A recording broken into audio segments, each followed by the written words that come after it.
L'excellence que je vais partager avec toi, c'est la détermination. Dis avec moi la détermination. Qu'est-ce que j'entends par la détermination? Le fait que beaucoup de gens manquaient de détermination, ils ont stagné dans leur vie. Que ce soit dans le niveau spirituel, tu as besoin de la détermination si tu veux exceller. Alléluia. Le dictionnaire définit la détermination comme étant la résolution qu'on prend après avoir balancé entre plusieurs hypothèses. La décision ou la résolution qu'on prend après avoir balancé entre plusieurs hypothèses, entre deux hypothèses. Na sala ou na salate. Na kende ou na kendete. C'est-à-dire, comme une balance là, il y a deux hypothèses qui sont en face de toi, mais tu es un peu comme sur la balance. Amen. Mais on te dit, il faut te déterminer. Il y a des gens qui restent sur la balance toute leur vie, ils n'arrivent pas à se déterminer. Et ça, c'est un grand frein pour l'excellence. Amen, amen. Apprends à te déterminer, même si tu vas échouer. Est-ce que vous savez que l'échec, c'est un point de départ pour le succès? Beaucoup n'osent pas se déterminer parce qu'ils disent que tu es simbité. Mais ce qui est simbité, et que sungayo pour que ozomayele pour que simambalasima. Tu ne peux pas abandonner parce que tu n'es pas sûr. Ose, détermine-toi. Même dans le domaine du commerce, bien aimé, il faut une détermination. Des projets qui restent dans la tête ne produisent rien. Un projet devient quelque chose que si et seulement si tu te détermines à faire quelque chose. Est-ce que quelqu'un me suit ce matin? Alléluia. Il faut être déterminé. On va lire un texte. Actes des Apôtres, chapitre 4, versets 18 à 31. Acte 4, versets 18 à 31, je lis au nom du Seigneur. Jean leur répondit: jugez s'il est juste devant Dieu de vous obéir plutôt qu'à Dieu. Car nous ne pouvons pas ne pas parler de ce que nous avons vu et entendu. Ils leur firent de nouvelles menaces et les relâchèrent, ne sachant comment les punir, à cause du peuple, parce que tous glorifiaient Dieu de ce qui était arrivé. Cet homme qui avait été l'objet de cette guérison miraculeuse était âgé de plus de 40 ans. Après avoir été relâchés, ils allèrent vers le leur et racontèrent tout ce que les principaux sacrificateurs et les anciens leur avaient dit. Lorsqu'ils l'eurent entendu, ils élevèrent à Dieu la voix tous ensemble et dirent: Seigneur, toi qui as fait le ciel et la terre, la mer et tout ce qui s'y trouve, c'est toi qui as dit, par le Saint-Esprit, par la bouche de notre Père, ton serviteur David, pourquoi ce tumulte parmi les nations et ces vaines pensées parmi les peuples? Les rois de la terre se sont ligués et les princes se sont ligués contre le Seigneur et contre son oint. En effet, contre ton saint serviteur Jésus, que tu as oint, Hérode et Pilate se sont ligués dans cette ville avec les nations et avec le peuple d'Israël pour faire tout ce que ta main et ton conseil avaient arrêté d'avance. Et maintenant, Seigneur, vois leurs menaces et donne à tes serviteurs d'annoncer ta parole avec une pleine assurance, en étendant ta main pour qu'il se fasse des guérisons, des miracles et des prodiges par le nom de ton saint serviteur Jésus. Quand il eut prié, le lieu où ils étaient assemblés trembla. Ils furent tous remplis du Saint-Esprit et ils annonçaient la parole de Dieu avec assurance. Amen. Alors, bien aimés, dans cet épisode, on nous parle des apôtres qui, après la mort de Jésus, se sont engagés à obéir à Christ en annonçant l'évangile. Ils ont, par la grâce de Dieu, opéré un miracle qui avait guéri une personne qui était restée longtemps malade. Et ce miracle a fait qu'ils deviennent populaires, et ce miracle a fait que beaucoup de gens puissent croire en eux.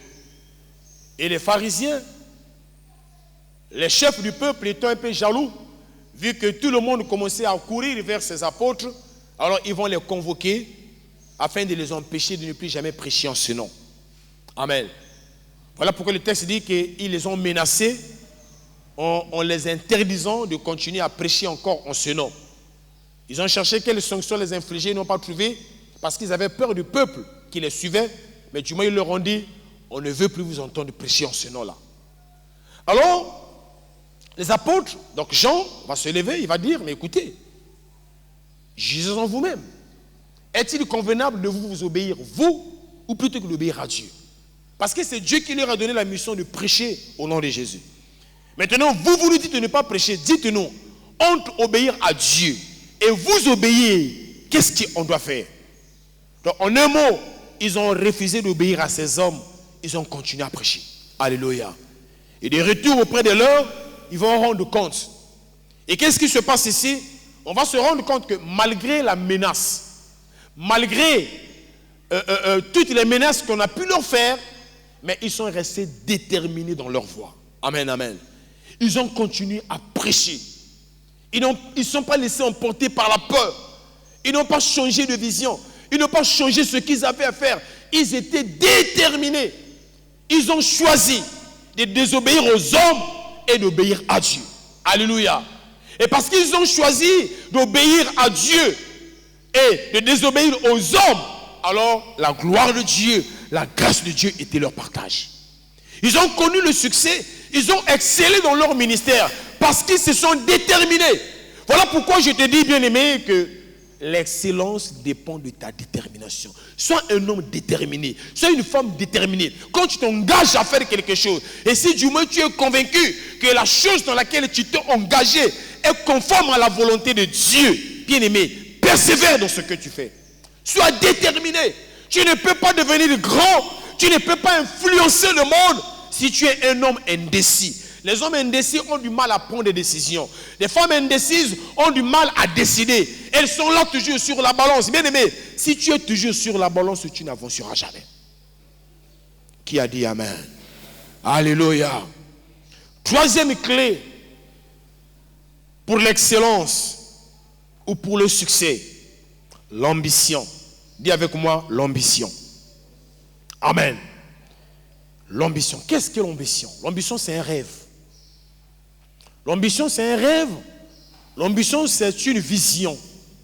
L'ambition, c'est une vue de l'esprit. Amen. Alléluia. C'est une vue de l'esprit. C'est-à-dire, c'est quelque chose à quoi tu aspires. Tu ne peux pas réussir dans la vie si tu manques d'ambition. Malheureusement, il y a des gens sans ambition. Il y a des gens qui n'ont aucune ambition pour leur vie. Alléluia. Oh, le succès commence dans la tête. Dis avec moi, dans la tête. Oh, dis bien avec moi, dans la tête. Une ambition, c'est quoi? Une ambition, c'est un rêve. Et c'est une recherche marquante, bien-aimé, de réussite dans un domaine donné. Amen. Donc, quand tu veux te lancer dans une entreprise, quand tu veux te lancer dans une affaire, ne fais pas les choses au hasard. Fais les choses en fonction des rêves que tu as. La vie sans rêve est morte. Je me rappelle, on s'est lu avoir donné l'enseignement sur le mystère des rêves. Quelqu'un se rappelle? Amen. Dans cet enseignement, dans l'introduction, je disais ceci. Je me rappelle encore de ces propos. Que le rêve, je parle ici du rêve naturel. Hein, le rêve est avant tout un phénomène naturel. Je vous avais dit que des chercheurs, des scientifiques ont fait des recherches sur le cerveau humain. Ils ont fini par conclure que si un homme ne rêve pas, il peut devenir fou. Ça paraît bizarre, hein? Amen. Ils ont conclu et compris que le rêve est comme une soupape. Vous connaissez une soupape? Une soupape, c'est... On voit ça dans le moteur, les moteurs à pression, les moteurs à piston. Une soupape, c'est un dispositif. Vous voyez le moteur à piston? À l'école, nous, à l'époque, on étudiait ça. Je ne sais pas si aujourd'hui encore on étudie le moteur à piston en physique. Amen. Une soupape,